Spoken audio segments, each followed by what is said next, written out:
They laughed, and that may have been the biggest mistake of the Pacific War. On a hot September morning in 1943, on an improvised airstrip on Rabaul Island, a group of experienced Japanese pilots received an intelligence report describing a new American fighter that would begin appearing in the skies of the Pacific. The document said the plane was heavy, enormous, heavily armored, and laden with ammunition. One of the pilots read it aloud inside the operations tent, and when he finished, several began to laugh. To them, it seemed like confirmation of something they had believed for years. The Americans simply didn't know how to build real fighters.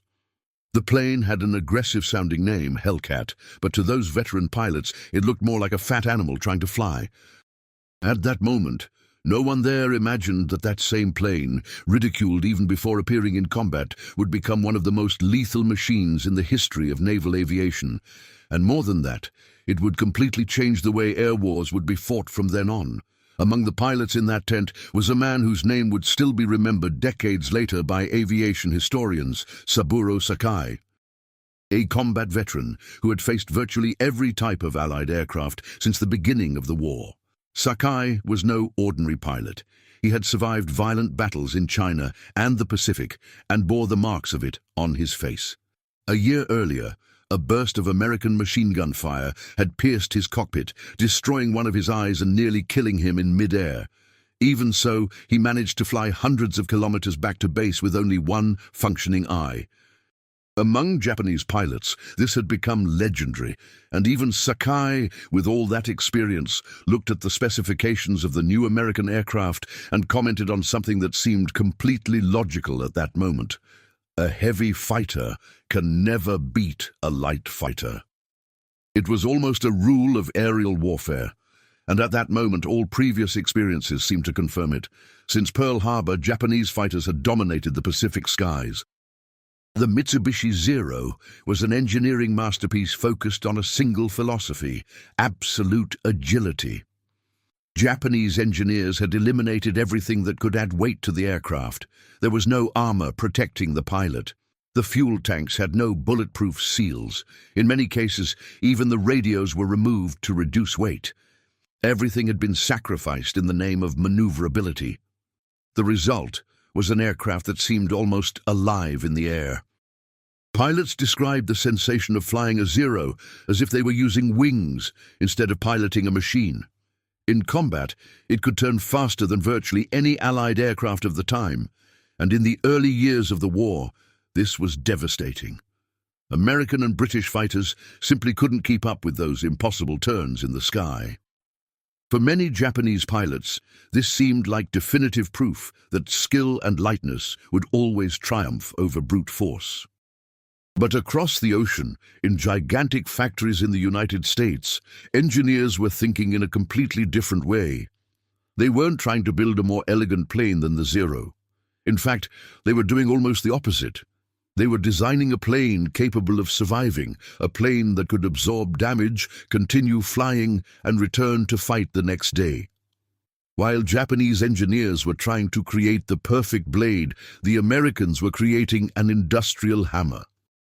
The new American fighter carried heavy armor around the pilot, fuel tanks that automatically sealed when hit, and a gigantic engine that generated absurd power for the time. And there was another detail that few Japanese pilots realized at the time. That plane had not been designed to win a traditional fighter versus fighter duel. It had been designed to fight in a completely different way. Even so, that morning in Rabaul, nobody was worried. The pilots walked to their planes, talked to the mechanics, and began their normal routines. Some commented that this new American fighter would probably be just another failure, like so many others that had appeared in the early years of the war. After all, they had already faced several American models and knew exactly how to defeat them. It was enough to use the Zero's turn, get behind the enemy, and wait for the right moment to fire. It was a deadly dance that those pilots had already repeated dozens of times. The Japanese pilot, Yoshio Fukui, would remember that moment for the rest of his life. The sky was clear that morning of September 30th, 1943, and the Pacific Ocean looked like a blue mirror below the wings of his Zero. He was escorting a reconnaissance plane, a mission that for experienced pilots like him had become routine. Many American veterans who fought decades later in Vietnam know exactly how these missions feel.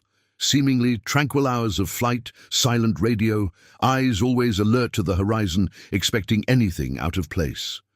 Aerial warfare often begins like this, silent, almost too calm. It was in this silence that Fukui saw something strange emerging in the distant sky. At first, they were just dark dots rising from the southeast. He squinted and tried to identify the formation. His first reaction was to think they were American medium bombers on the wrong course. Those planes seemed too large to be fighters. But as the silhouettes began to grow on the horizon, he realized something didn't make sense. Those planes were climbing too fast. Fukui slightly tilted the Zero to gain position and continued observing. Now it was possible to distinguish the shape of the wings and the radial engine at the front of the fuselage. They weren't bombers. They were fighters. Enormous fighters. That sight caused something rare inside the cockpit of an experienced Japanese pilot: doubt. For years, Japanese pilots had faced American planes that seemed clumsy in combat, heavy, slow in turns, easy to deceive with a well-executed maneuver. Many American pilots who were veterans of World War II remember that in the early years of the conflict, the feeling was exactly that. They were trying to learn in the midst of combat, while Japanese pilots were already experts. Fukui believed that this encounter would be just another example of that.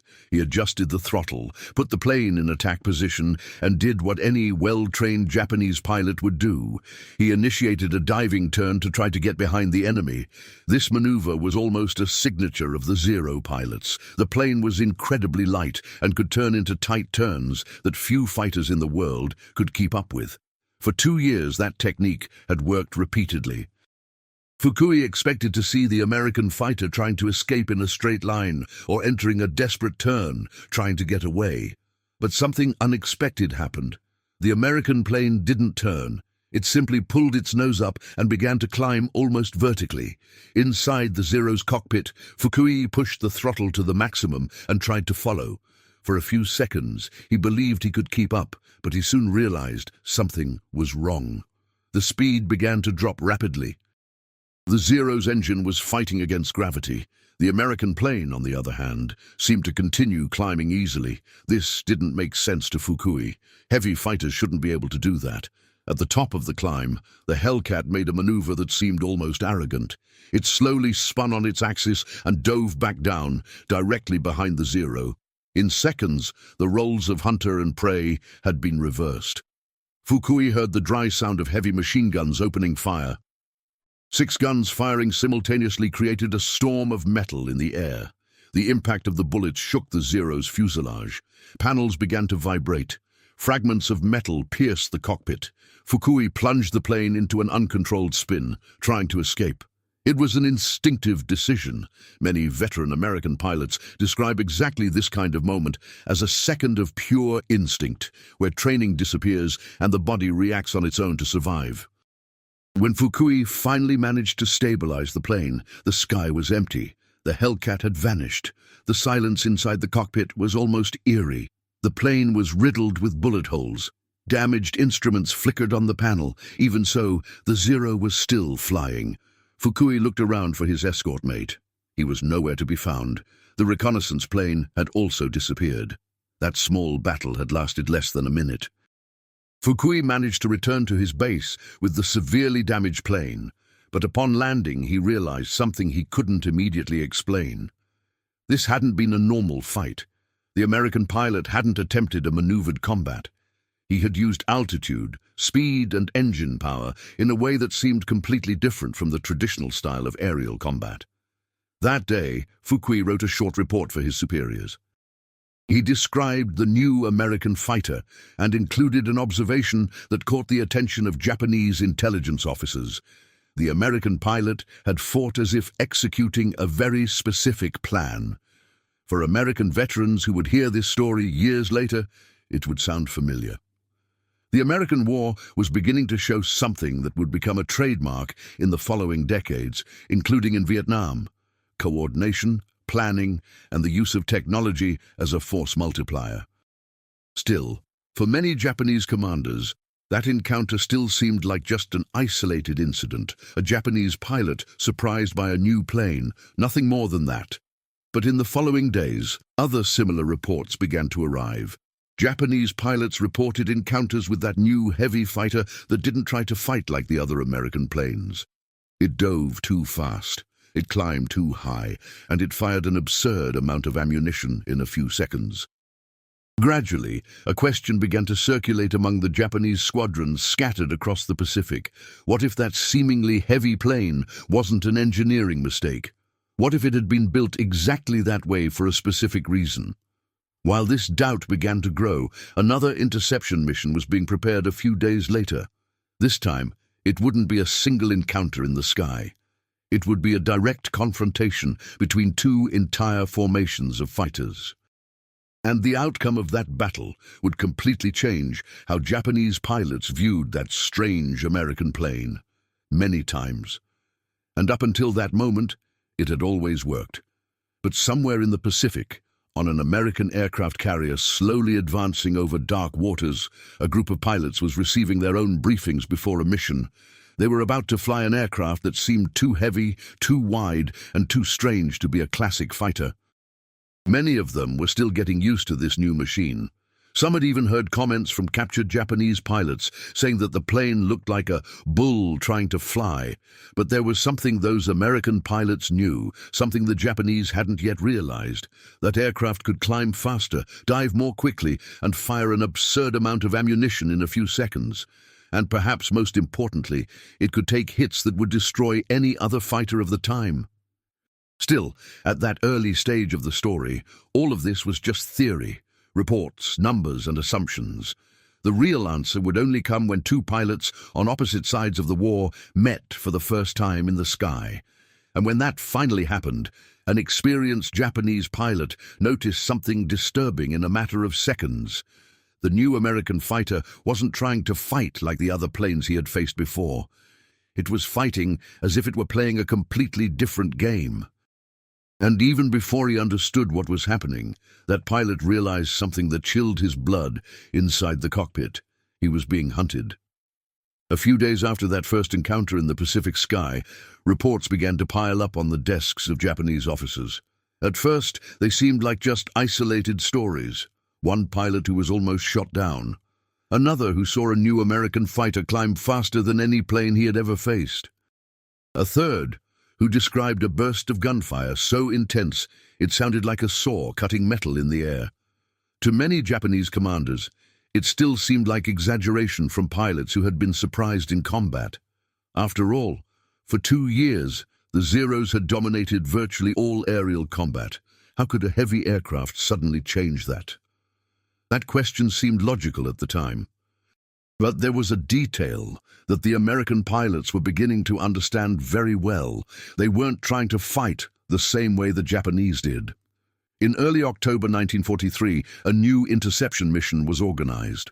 12 Zeros climbed to engage a formation of American fighters approaching a Japanese position in the Pacific.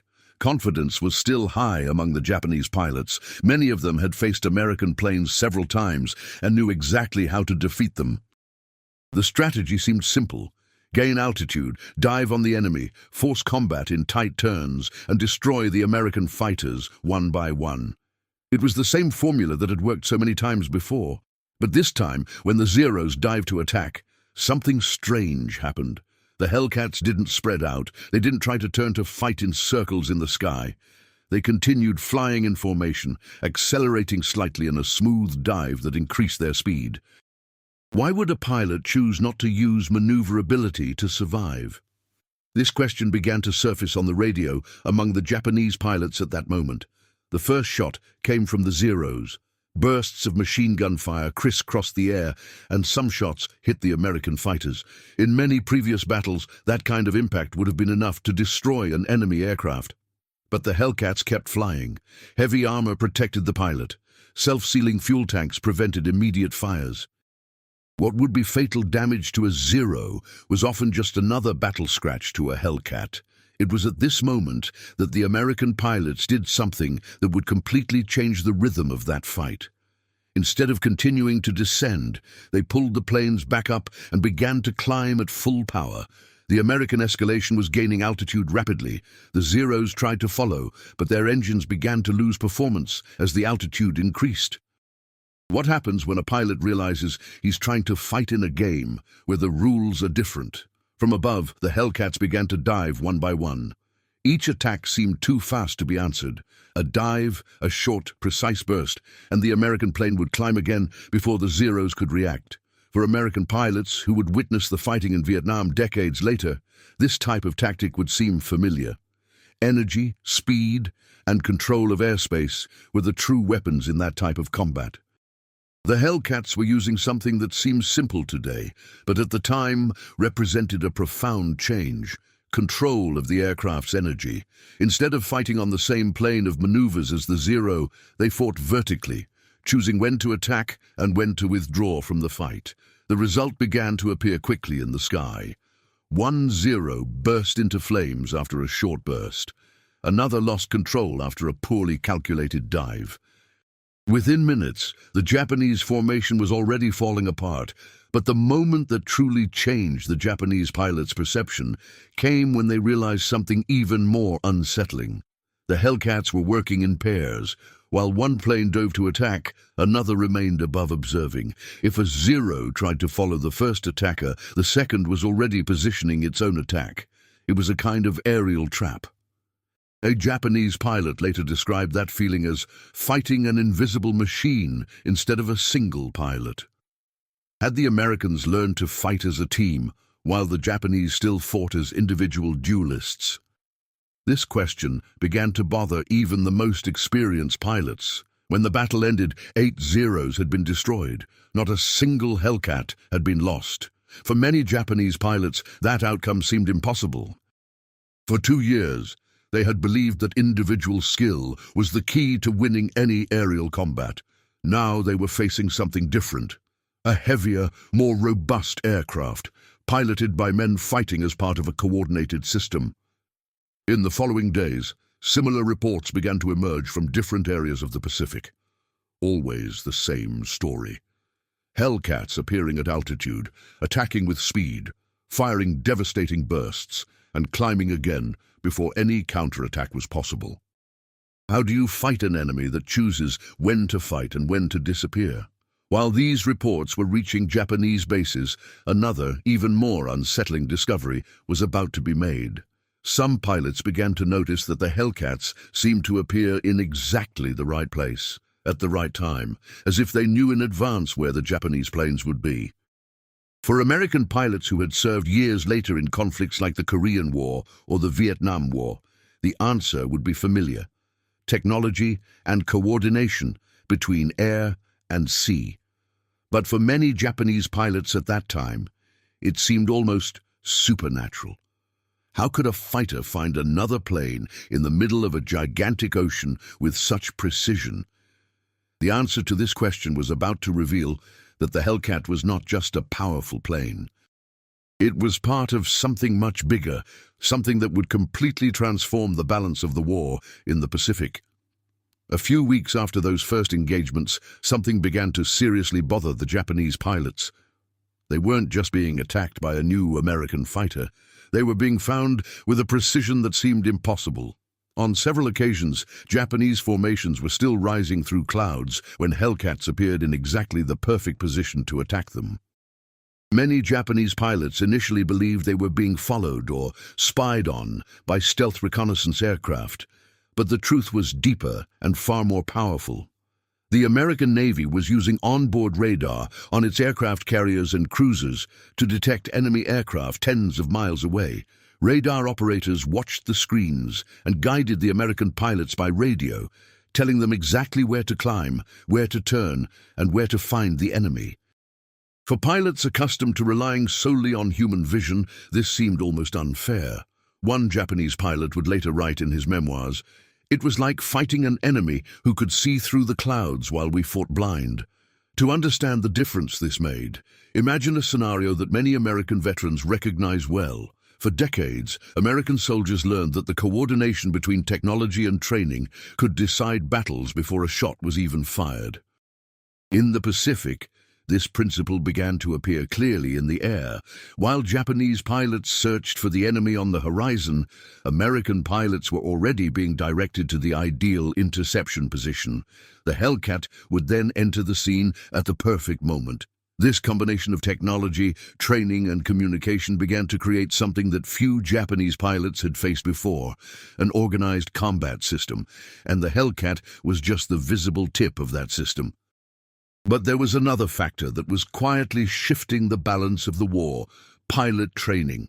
At the start of the conflict, Japan possessed some of the best-trained aviators in the world. Many Japanese pilots arrived at combat with over 700 flight hours, an impressive feat for the time.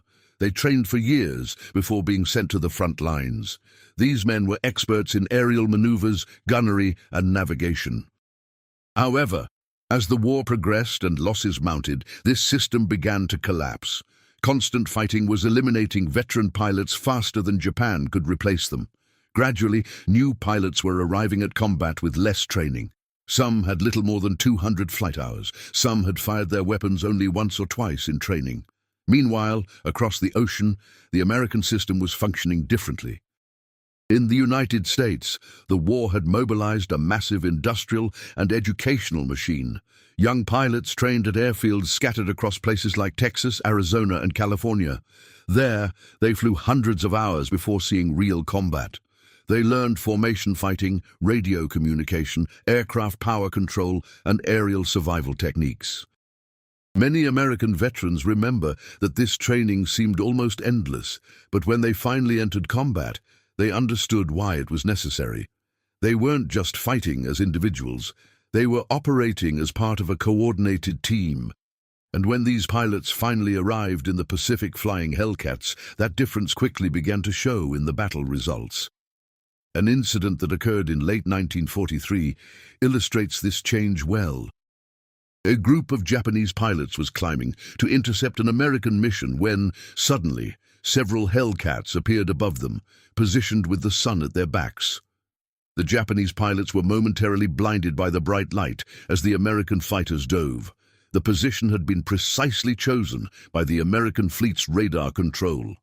Within seconds, 2 Japanese planes were shot down before their pilots even understood where the attacks were coming from. One of the surviving pilots later wrote that it didn't seem like a traditional air battle. It seemed like a carefully planned ambush. These experiences began to change the Japanese pilots' own perception of the Hellcat. Initially, many believed that this heavy aircraft would be merely an easy target in maneuvered combat. Now, they were beginning to realize they were facing something different. The Hellcat didn't need to win in tight turns.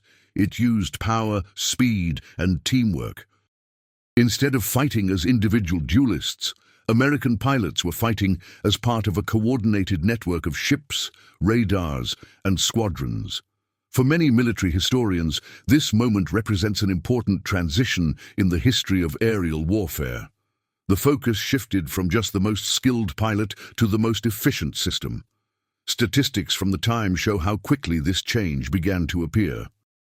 In several recorded engagements in late 1943 and early 1944, Hellcats began shooting down Japanese planes in proportions that surprised even the American pilots themselves. Some squadrons reported multiple victories in a single day of combat without losing a single plane. For young American pilots who had grown up hearing stories about the feared Japanese Zeros, this seemed almost unbelievable. The plane that had been designed to protect American pilots was fulfilling exactly that role. But what would come next would be even more impressive. In mid-1944, the Japanese Navy was preparing a major air offensive against the American fleet in the Pacific. Hundreds of planes would be sent to try to destroy the American aircraft carriers and regain the initiative in the war. For the Japanese commanders, that battle could change the course of the conflict. For the American pilots who were preparing aboard their aircraft carriers, it would be the greatest test of what the Hellcat could really do. And when that confrontation finally happened, the skies of the Pacific witnessed something so unequal that the American pilots themselves gave the battle a nickname that would go down in history. June 1944. The Pacific seemed calm that morning, but inside the American aircraft carriers there was a silent tension that many veterans would remember for the rest of their lives. Radar operators watched the green screens flashing inside the control rooms. Suddenly, one of the operators raised his voice. A large group of contacts had appeared on the radar more than 150 kilometers away. That meant only one thing: a large Japanese air force was approaching. Within minutes, alarms began to sound through the ship's metal corridors. Pilots rushed to the deck, mechanics removed wheel chocks, radial engines began to roar one after another. It was the kind of moment many American pilots had imagined during months of training. The difference now was that this was no longer an exercise, it was war. The Hellcats began to take off in sequence, lifting into the air in rapid formations. Many of those pilots were young, but they had undergone an intense training system. They knew exactly what to do. As they climbed, radar operators continued to guide each squadron by radio. Turn 20 degrees to the left, climb to 20,000 feet, enemy 40 miles away. It was a silent and extremely precise operation. Meanwhile, on the other side of the sky, hundreds of Japanese planes advanced confidently. The Japanese commanders believed that this large air force could break through the American defenses and strike the aircraft carriers. They expected to encounter resistance, but they didn't imagine what truly awaited them. When the first Japanese pilots finally spotted the Hellcats in the sky, they noticed something unsettling. American fighters were already positioned above them. Layers of planes occupied different altitudes, forming a kind of air wall between the American fleet and the Japanese attackers. It was a perfect position for combat. The sun was behind the American pilots, hindering the Japanese's vision. The radio inside the American cockpits transmitted clear and calm instructions. Choose your target, attack, and climb again. This wasn't a chaotic fight. It was a system working exactly as planned. The first dive was devastating. A Hellcat descended with impressive speed, fired a short, precise burst, and a Japanese bomber exploded in flames. Another American pilot dove immediately afterward and shot down a fighter that was trying to protect the formation. In a few seconds, the sky was filled with smoke trails and falling planes. For American pilots, that scene was both intense and surprising. Many had grown up hearing stories about the skill of Japanese pilots. Now they were seeing something different happen before their eyes. The Hellcats were fast, resilient, and armed with 6 heavy machine guns that unleashed hundreds of projectiles in a few seconds. The Japanese pilots tried to fight back. Some attempted to force combat in turns, hoping to use the Zero's agility to escape or counterattack. But the Hellcats simply refused that kind of fight. They would dive, fire, and climb again to gain altitude. This tactic, based on energy and speed, kept the American pilots always at an advantage. Each attack was quick and brutal. Each climb prepared the next dive. The results began to appear quickly. Japanese planes fell one after another, some exploding in the air, others plunging in flames towards the ocean. An American pilot would recall years later that it seemed surreal. In just a few minutes, he had seen more enemy planes shot down than he had imagined possible in a single combat. Many American veterans came to refer to that confrontation with a nickname that reflected the imbalance of the battle. They called that day the Great Marianas Turkey Shoot, something like a large target practice against turkeys. The name may seem strange, but it perfectly reflected the feeling of many American pilots at that moment. Japanese formations were being destroyed at an astonishing rate. By the end of the day, the numbers were clear. Hundreds of Japanese planes had been destroyed. Many experienced Japanese pilots had been lost in that single engagement. The American Navy also suffered losses, but on a much smaller scale. For military strategists, that battle represented a definitive turning point in the Pacific Air War. The ability of Japanese naval aviation to carry out large-scale coordinated attacks had been severely weakened, but perhaps the most profound impact was psychological.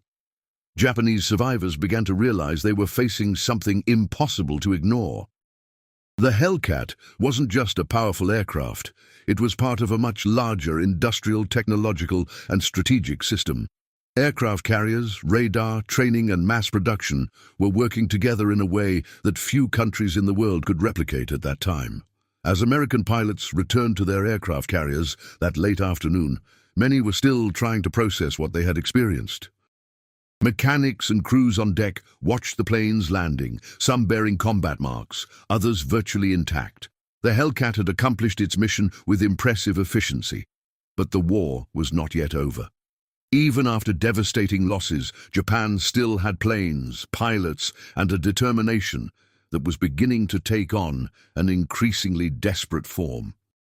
In the following months, the world would witness the emergence of a tactic that would shock even veteran war pilots: suicide attacks carried out by planes laden with explosives. And once again, in the skies of the Pacific, the Hellcats would be called upon to prevent these aircraft from reaching the American fleet. In 1945, the war in the Pacific was no longer the same as it had been 2 years earlier. At the beginning of the conflict, many Japanese pilots believed that individual skill and courage would be enough to dominate the skies, and for a time, this actually worked. But now the scenario had completely changed. On the decks of American aircraft carriers, pilots walked towards their Hellcats, knowing they would face something different. The attacks that were to come would not be traditional fighter battles. Now the Japanese planes were arriving with a single mission: to hit American ships at any cost. It was the birth of one of the most desperate strategies of the war, the kamikaze attacks. For many American pilots, this was a completely different kind of combat. In a traditional air battle, the enemy's objective was to survive and win. Now, many Japanese pilots weren't trying to survive. They were flying directly towards the ships, carrying bombs and enough fuel for only a single mission. Some were extremely young. Many had few hours of flight time. Even so, they kept coming. For the crews of the American fleet, every dot on the radar could mean a new suicide attack approaching. And again, the Hellcats were on the front line, climbing up to intercept these planes before they reached the ships. In the skies above Okinawa, the intensity of these battles reached impressive levels. American pilots flew consecutive missions, trying to stop waves of enemy attacks. A veteran pilot would recall years later that some of these interceptions happened so quickly that there was hardly time to think. Upon spotting an enemy plane diving towards the fleet, the American pilot needed to act immediately. A quick dive, a short burst from the 6 machine guns, and the target needed to be destroyed before it got close to the ships. Often the Hellcat would dive at high speed, fire, and climb again, while the enemy plane exploded or crashed into the sea in flames. The numbers from these battles are impressive even today. During the Okinawa campaign, Hellcats flew tens of thousands of combat missions. They shot down thousands of Japanese aircraft, many before they could reach their targets. For American sailors on the decks of ships, seeing a Hellcat appear at the right moment often meant the difference between life and death. It was a symbol of protection in the sky, a flying shield that represented something greater than just an airplane. It represented training, technology, and an industrial capacity that continued to produce war machines at a rate few countries could match. When the war finally ended in August 1945, the numbers told an impressive story.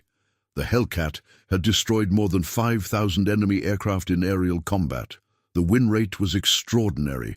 Hundreds of American pilots became aces flying this plane, but perhaps the most significant outcome wasn't just in the numbers. It was in the human stories that emerged after the war. Months after Japan's surrender, American pilots began landing at former Japanese airfields built during the occupation. At one of these airfields, some surviving Japanese pilots watched silently as several Hellcats landed on the runway.